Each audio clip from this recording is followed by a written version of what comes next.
Alors rebonjour à tous et toutes, je vous propose d'enchaîner directement avec une table ronde sur le numérique au service du vivant. Je pense que ça va nous faire tous et toutes un peu de bien, puisqu'on a beaucoup parlé des impacts ce matin du numérique sur l'environnement, mais aussi sur l'humain. Et je vous propose aujourd'hui de voir en quoi est-ce que le numérique pourrait être utile. On a commencé à esquisser les contours d'un IT for Green et j'aimerais qu'on s'y penche de manière un peu plus concrète là tout de suite avec mes trois intervenants qui sont à ma gauche, avec donc Anne-Claire Dubreuil. Vous êtes directrice de projet transformation numérique à la communauté d'agglomération du Sicoval. Amélie Labbé, vous êtes chargée de mission SIG à la ville de Montpellier. Et Sébastien Guibert, vous êtes chargé de mission biodiversité et territoire pour la région Occitanie. Bonjour à tous les trois et merci d'être avec nous. Alors, je vais peut-être commencer par un petit point de cadrage, puisqu'on est au Green IT Day, mais là, on va parler d'IT for Green. Alors, parfois, on se perd un peu les pinceaux avec tous ces green, ces textes IT. Ça veut dire quoi, l'IT for Green, Anne-Claire ?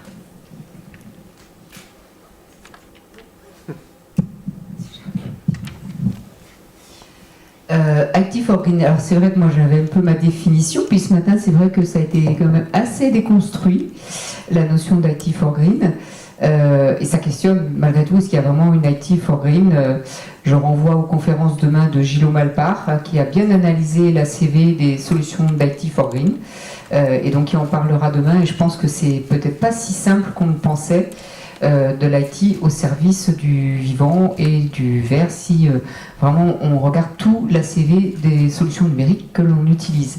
Donc en gros, l'IT for Green, c'est en effet les dispositifs numériques qui sont là pour accompagner la transition écologique. Voilà, c'était le discours qui était tenu par rapport au Green for IT, qui est plutôt les processus d'éco-conception, d'éco-responsabilité dans la mise en place des outils et services numériques. Mais bon, j'avoue qu'avec ce qui a été dit ce matin et puis par mon propre chemin personnel, je questionne quand même ces questions d'IT for Green. Alors, pourtant, vous travaillez quand même tous les trois sur des applications concrètes qui sont au service du vivant. Je vais commencer par vous, Sébastien. Est-ce que vous pouvez nous en dire plus sur votre dispositif ? Alors, avant de nous en dire plus, juste dire que je ne suis pas du tout du numérique, donc je suis désolé si je ne parle pas les bons termes et les beaux mots. Et en tout cas, pour vous dire aussi qu'avant de commencer à parler du projet Gaia Predict, vous faire un petit point de retour aussi sur le fait que la région Occitanie, comme toutes les régions, est chef de file en termes de biodiversité. Et que du coup, on a volonté de mettre la biodiversité au cœur de l'aménagement du territoire. Et donc, ça nécessite forcément de mettre en place des outils. Vous dire qu'on a de la chance en Occitanie, parce qu'on a un territoire qui est riche en biodiversité. On est également un hotspot de biodiversité sur tout le pourtour méditerranéen, donc qui est reconnu au niveau international. Et mais, il y a des mais quand même, on est également une région qui attire énormément. Et du coup, ça impose de pouvoir proposer des infrastructures de transport, des logements, des activités économiques qui vont avoir un impact du coup sur la biodiversité, sur les espaces, donc la fragmentation, la perte d'espaces naturels. Et donc Gaia Predict s'intègre un peu dans ce schéma-là, c'est-à-dire qu'on s'est rendu compte qu'on avait des manques, on a des problèmes de données qui sont non homogènes, qui ne nous permettent pas du coup de traduire concrètement, notamment en termes d'indicateurs ou de politique publique, ce qui est réellement fait. On a des multiplications de données, je pense notamment aux données d'occupation des sols. Globalement, on a une grosse occupation des sols grande échelle, du coup, à l'échelle de la France, mais qui ne répond pas forcément à tous les besoins de tous les acteurs, et notamment en termes de biodiversité. Et donc, on s'aperçoit que sur le territoire de la région Occitanie, il y a des territoires qui se sont engagés dans des travaux de mise en œuvre, de création, d'occupation des sols qui sont toutes différentes. Donc là aussi, petit problème ensuite pour retravailler à plus grande échelle et avoir quelque chose d'efficace. Et la dernière problématique qu'on avait identifiée, c'était de se dire on a également des lacunes en termes de connaissances. On a des secteurs qui sont dits en zone blanche, c'est-à-dire qu'il n'y a pas eu d'inventaire. Ça ne veut pas dire que c'est des secteurs qui ne sont pas intéressants en termes de biodiversité, c'est juste que soit il n'y a pas eu de projet et donc du coup il n'y a pas eu d'inventaire au sens réglementaire du terme, soit il y a peu ou pas d'écologues et donc il n'y a pas eu d'inventaire naturaliste qui ont été réalisé sur ces secteurs-là. partant de ça, on a du coup l'idée d'avoir ce projet du coup Gaia Predict qui utilise l'intelligence artificielle et qui, dans l'idée, c'est pouvoir répondre à ces 3 limites qu'on avait identifiées. Donc c'est un projet de recherche industrielle qui va regrouper 4 acteurs. Donc la région porte le projet, mais on est dans le cadre d'un consortium qui va réunir également le CFCNRS, l'association PNIG et le bureau d'études Terroico. Et tout l'enjeu pour nous, donc ça juste aussi dire quand même, il y a des financements DIAT, donc des démonstrateurs d'intelligence artificielle des territoires, et on bénéficie également de financements fonds verts pour ce projet-là. Et l'enjeu à terme, donc au bout des 3 ans, c'est de pouvoir fournir une cartographie d'occupation des sols haute résolution, mise à jour annuellement à une échelle de 1/5 millième, donc une utilisation qui est très très fine pour information en termes de documents de planification qui est un peu les SCOT, donc les schémas de cohérence et d'orientation territoriaux, c'est au 1/25 millième. Donc là on va vraiment à l'échelle de la commune pour accompagner les communes dans ce travail-là. On a également fournir des cartes de probabilité de présence d'espèces, donc probabilité de présence spatiale et temporelle en prenant en compte les effets du changement climatique. Et du coup, il y a certaines espèces qui vont soit aller un peu plus au nord et ou remonter un peu plus dans les espaces montagneux. Et le dernier point, c'est finalement mettre à disposition toutes ces données de manière libre et gratuite, soit de manière un peu brute, soit avec des outils qu'on va pouvoir développer. Tout l'enjeu pour nous, c'est aussi au niveau de la région de se dire que tous les territoires ne sont pas égaux en termes de compétences en interne et en termes de financement. Et donc l'idée, c'est de pouvoir fournir à tous la même base de données pour avoir un travail qui soit efficace à l'échelle de la région Occitanie sur la prise en compte de la biodiversité. Et du coup, la finalité, c'est d'aider à la prise de décision publique in fine. C'est-à-dire si demain, il y a un projet de construction, par exemple, de dire « Ah bah non, ce ne sera pas là parce qu'à cet endroit précis, il y aura telle et telle espèce », c'est ça ? Et c'est ça. Et en gros, en biodiversité, ce qu'on aime bien, c'est anticiper. Anticiper, ça permet de ne pas détruire.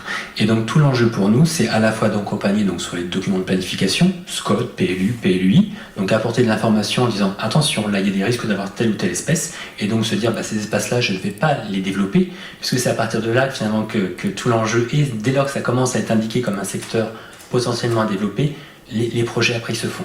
Et donc après il y a tout ce travail-là également avec les privés, de pouvoir les informer en amont, de leur dire il y a des risques d'avoir telle ou telle espèce sur cette partie-là.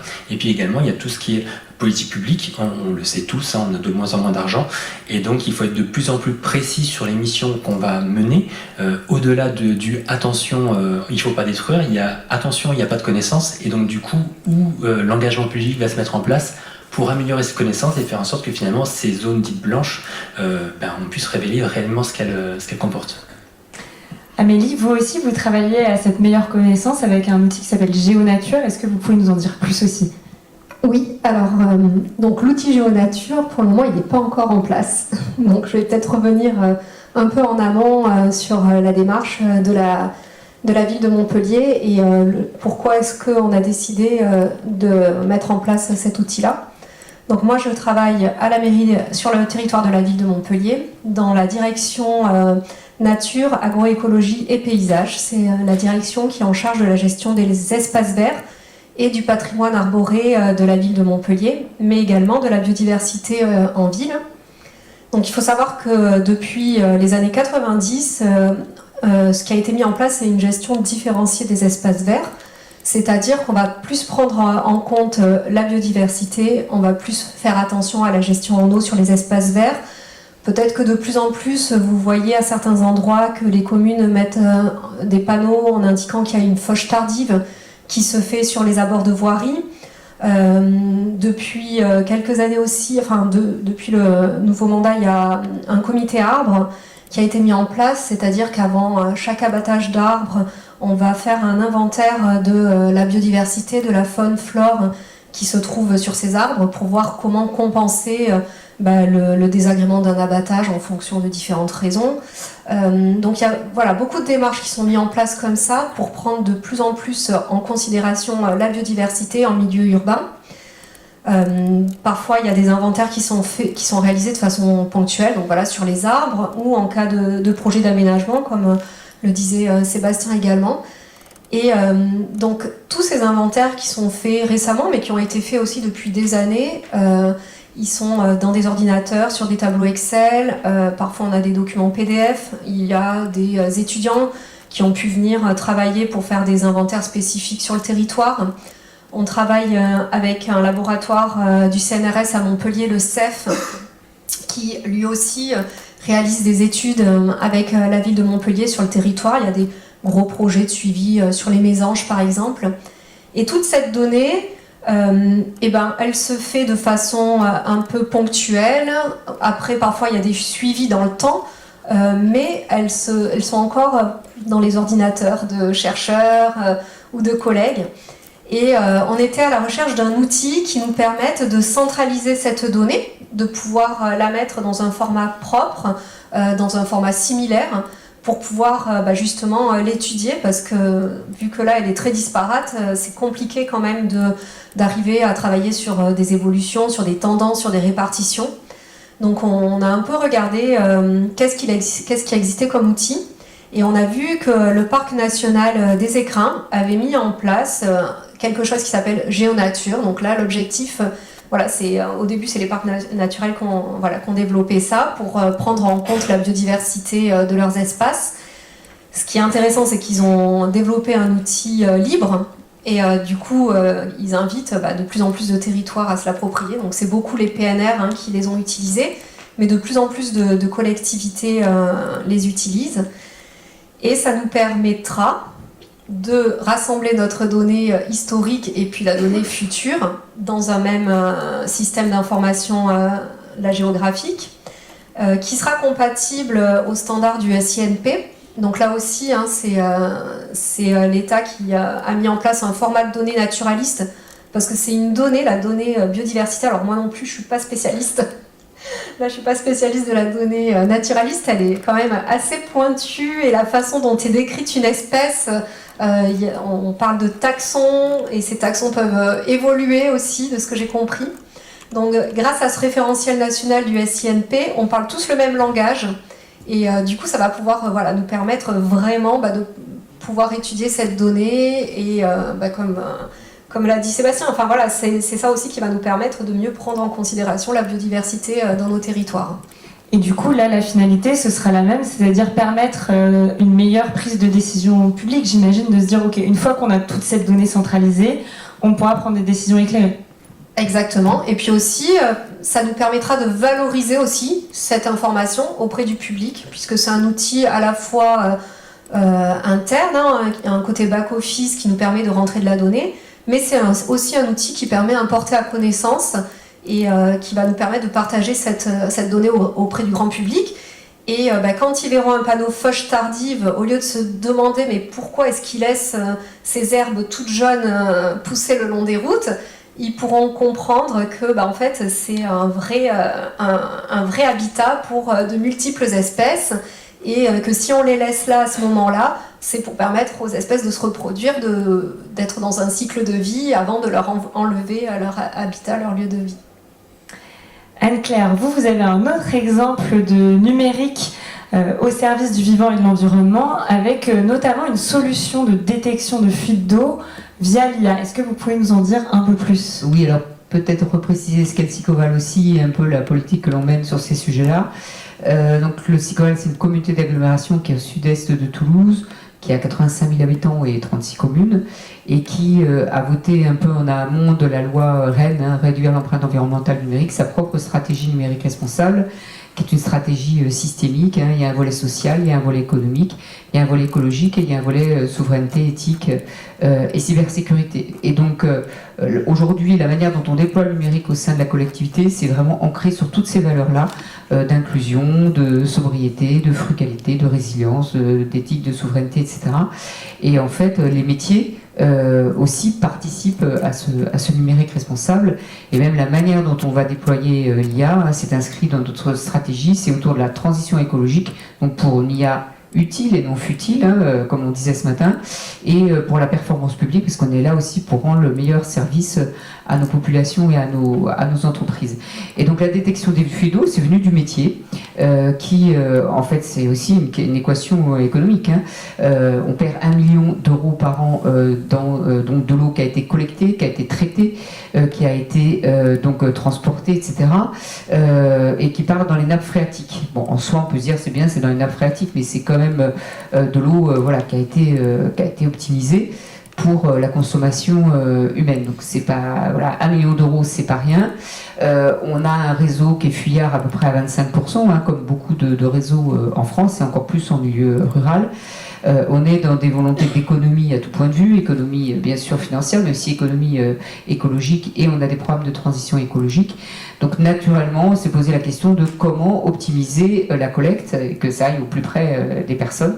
Donc mes collègues ont été en contact avec une entreprise qui s'appelle Liqumitid et donc ont appliqué la proposition de Liqumitid qui est en fait le déploiement d'une IA hein, qui a été entraînée sur près d'1 million de fuites d'eau et de 300 000 km de réseau et l'applique sur le SIG, on en parlait à l'instant, le système d'information géographique, SIG qui a permis de repérer sur les 1000 km de réseau quel est le diamètre des canalisations, quel est leur matériau, quelle est leur ancienneté, etc. Ils croisent les données entre l'application du modèle IA et de ce SIG et à partir de là, le modèle est capable de dire probablement que sur ce tronçon, il est probable qu'il y ait des fuites d'eau. Et donc après, il y a un humain de la société qui va avec ses écoutes et qui va contrôler qu'il y a en effet des fuites d'eau. Et ce qu'il est apparu, ce qui est intéressant, c'est qu'en 12 jours, on a détecté 12 fuites d'eau qui ont été réparées, ce qui correspond à un ROI immédiat de 96 000 euros et à la consommation annuelle de 950 ménages. Donc avec une IA qui est entraînée sur des modèles relativement, on va dire, frugaux, puisque c'est vraiment des IA qui ont été entraînées sur quelques données, puis croisées aussi avec la météo, croisées avec d'autres, la qualité du terrain, etc. On arrive à une fiabilisation de la détection des fuites d'eau, une économie de moyens qui est vraiment, vraiment intéressante. Donc aujourd'hui, on se dit, mes collègues qui s'occupent de l'eau, hein, puisque en tant que collectivité, on a la compétence eau, assainissement, ils se disent comment on peut être encore plus performant, plutôt que d'aller détecter des fuites d'eau et les réparer dans des terrains inondés, compliqués pour les collègues qui doivent faire les réparations. On va plutôt anticiper et faire de la maintenance prédictive. Donc maintenant, on va créer un jumeau numérique sur l'ensemble du réseau d'eau et pouvoir se dire probablement là que dans ce secteur, compte tenu des caractéristiques des canalisations, il est probable qu'il y ait une fuite d'eau à court terme. Donc plutôt aller réparer avant que ça fuit. Donc là aussi, c'est une optimisation du programme de travaux pour les collègues qui s'occupent de l'eau. Donc on va dire que c'est des économies financières, des économies pour l'écologie, et c'est finalement être un peu plus performant dans notre rendu de services publics. Alors j'ai une question assez brûlante, je pense que la première question qu'on se pose en vous entendant, c'est on comprend l'intérêt évident des solutions que vous développez, mais est-ce qu'en amont de ces solutions, vous faites des études d'impact en vous disant ok, il va y avoir un impact sur ces solutions qu'on développe, mais cet impact en vaut la peine parce que les bénéfices seront plus importants que l'impact. Alors par exemple pour l'eau, ça peut être de dire ça va économiser la consommation de tant de ménages, mais ça va en consommer tant de moins. Est-ce que ça, c'est des réflexions que vous avez? J'imagine que oui, et si oui, comment ça se passe? Sébastien. D'accord. Donc ce matin, j'ai bien noté ce qu'on a dit, c'était le numérique est un remède et aussi un poison potentiellement. Et donc en fait, c'est vrai que pour mettre en œuvre des actions qui défendent la biodiversité et l'environnement, il ne faut pas non plus que ce soit des outils qui aient une empreinte numérique trop forte. Ça, c'est important. On le sait avec Gaia Predict, on va avoir forcément des impacts parce que du coup, il y a des calculs de modélisation, parce qu'il y a forcément des multiplications de bases de données, etc. qui vont être effectifs. Il n'empêche que dans le cadre du DIAT, donc démonstrateur d'intelligence artificielle pour le territoire, dès le lancement du projet et avant même le dépôt du dossier, on a dit ok. Par contre, un des objectifs des projets qui sont déposés, c'est qu'on ait de l'IA qui soit intégrée, qui soit sobre en fait. L'entraînement de l'IA soit sobre et soit clairement indiqué tel quel dans le projet. Et donc tout ça, ça nous a permis... Ça veut dire quoi concrètement? Ça veut dire pas grand chose pour moi, très honnêtement, voilà. Mais j'ai mes petites notes, donc je vais vous le dire. Alors, ça veut dire qu'on optimise les algorithmes, qu'on utilise les données, les infrastructures. En gros, on ne va pas créer de nouvelles infrastructures, mais on va utiliser ce qui existe déjà. Optimiser les algorithmes, c'est tout simplement, quand tout à l'heure je disais qu'on allait mettre en place une occupation des sols annuelle, etc. Pour y arriver, on va avoir besoin de l'IA qui va venir traiter de la donnée satellitaire sur des secteurs pour nous dire ok, c'est bien, alors je vais faire très bête, mais c'est bien de la forêt, c'est bien du champ de céréales, c'est bien de la prairie. Jusqu'à présent, l'idée là, c'est de se dire que on va pas faire une mise à jour annuelle globalement sur toute la région Occitanie. Par contre, on va identifier des secteurs sur lesquels on sait que ça bouge beaucoup plus. Ces secteurs-là seront beaucoup plus identifiés et seront travaillés annuellement avec l'IA. Sur les secteurs où on sait qu'il y a moins de changements, on verra pour avoir une mise à jour qui soit de l'ordre de 2, 3 ou 5 ans. Donc ça fait partie des premières choses qui ont été faites. Et peut-être aussi pour dire, au-delà de ça, il nous a été également demandé dans le cadre de l'IAT de réfléchir sur les impacts en matière de développement économique, en matière d'innovation, en matière de transition écologique du projet. Donc tout ça a vraiment été pris dans sa globalité en amont du dépôt du projet et du dossier.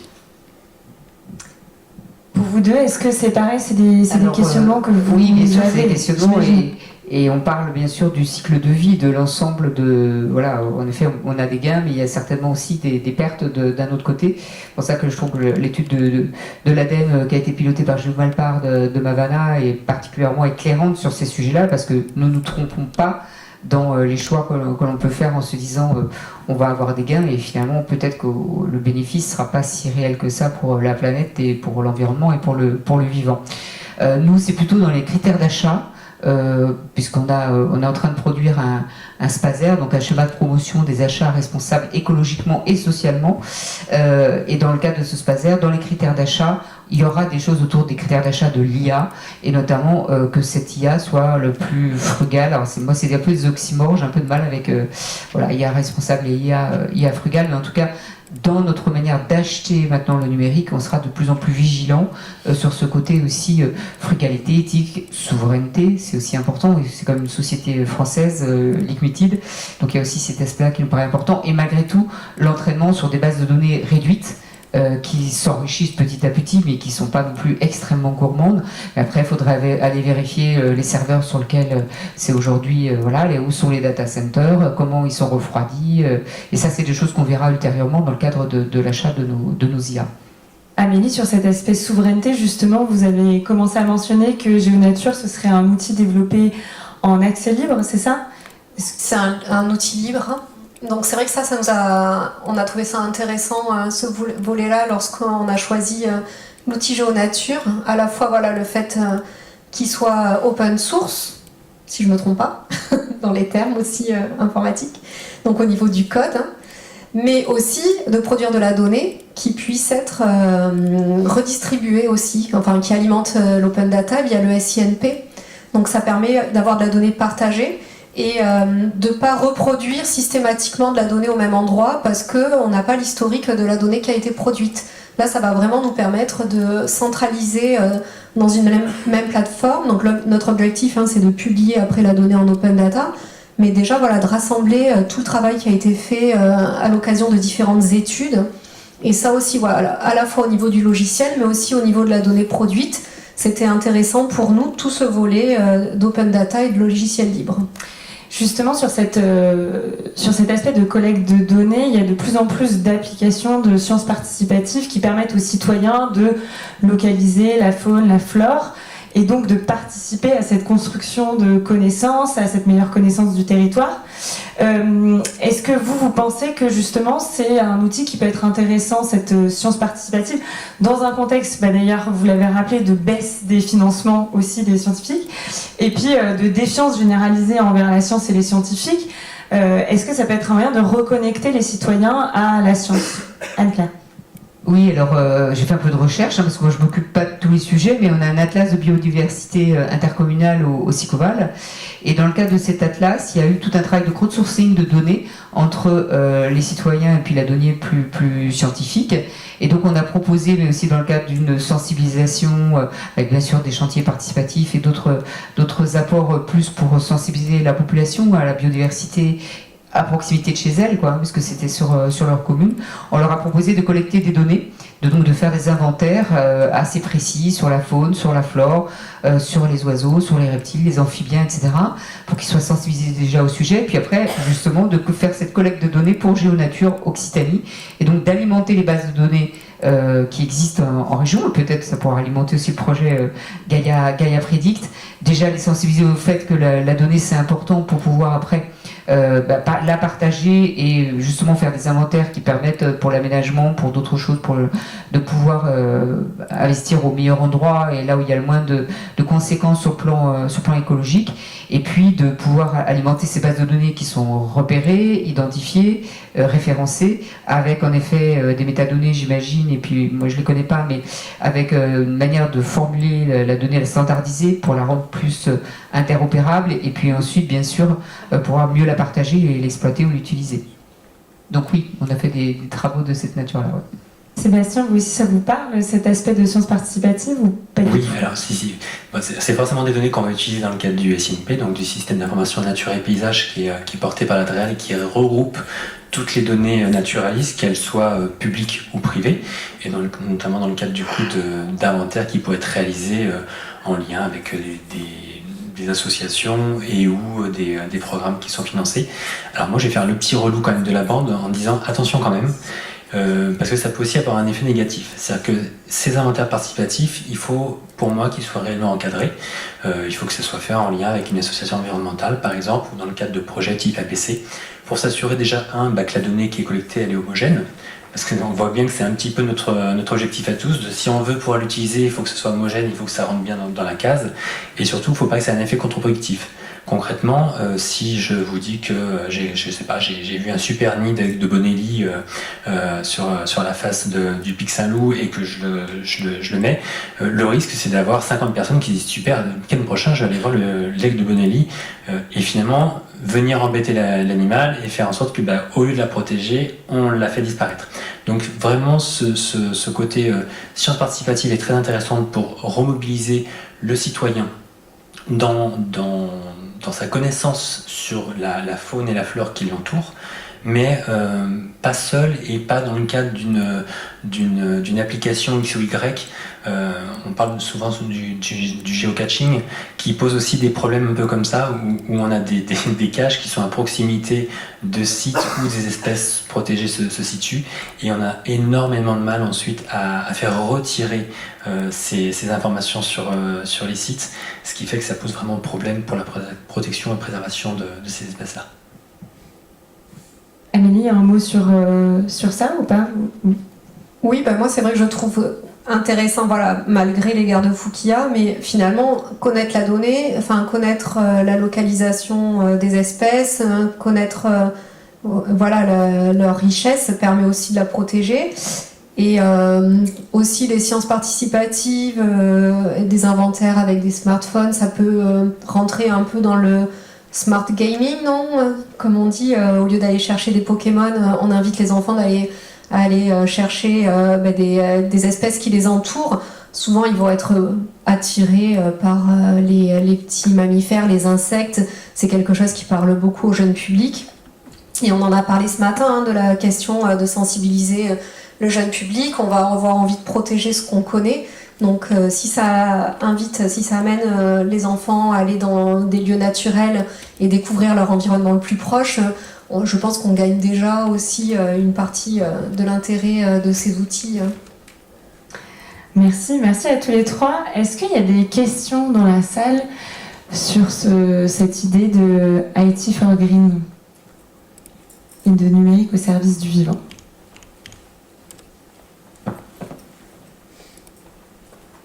On voit pas.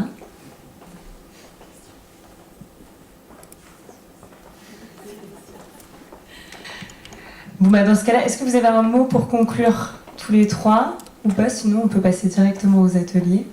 Merci pour les présentations de ce matin, c'était très riche parce que voilà, au-delà de mon rôle de chargée de mission, je travaille aussi sur la métropole et la ville de Montpellier se sont engagés pour former les agents sur la question de transition écologique et tout ce qui a pu être expliqué sur le numérique ce matin m'a apporté beaucoup d'informations que je vais pouvoir partager à l'occasion de ces formations, je pense. Est-ce que vous a fait réfléchir à la manière dont vous développez des outils numériques justement C'est un peu ce qu'on disait tout à l'heure, c'est mince, est-ce que notre outil est vraiment utile? Est-ce qu'on l'a vraiment pensé pour? Bon, on pense quand même que oui, on espère, mais c'est vrai que ça fait beaucoup réfléchir de voir un petit peu la face cachée de l'IA et de ce que ça peut avoir comme impact au-delà de ce qu'on connaît tous, en matière dans nos métiers, mais au-delà de ça, de se dire vraiment se poser les bonnes questions au bon moment. Je voudrais juste rajouter que les collectivités, on est dans une phase un petit peu là, bientôt électorale, ont un rôle très important à jouer aussi sur cette sensibilisation, information, portage des entreprises qui portent ces valeurs-là aussi, de les soutenir. C'est le tie-break dont vous allez parler bientôt avec Manu Reynaud. Voilà, et je pense qu'on a, en tant que citoyen, en tant que futur électeur, peut-être aussi à soutenir des programmes qui vont dans ce sens-là, du respect du vivant et de la transition écologique. Merci Anne-Claire, merci Amélie, merci Sébastien, merci à tous les trois.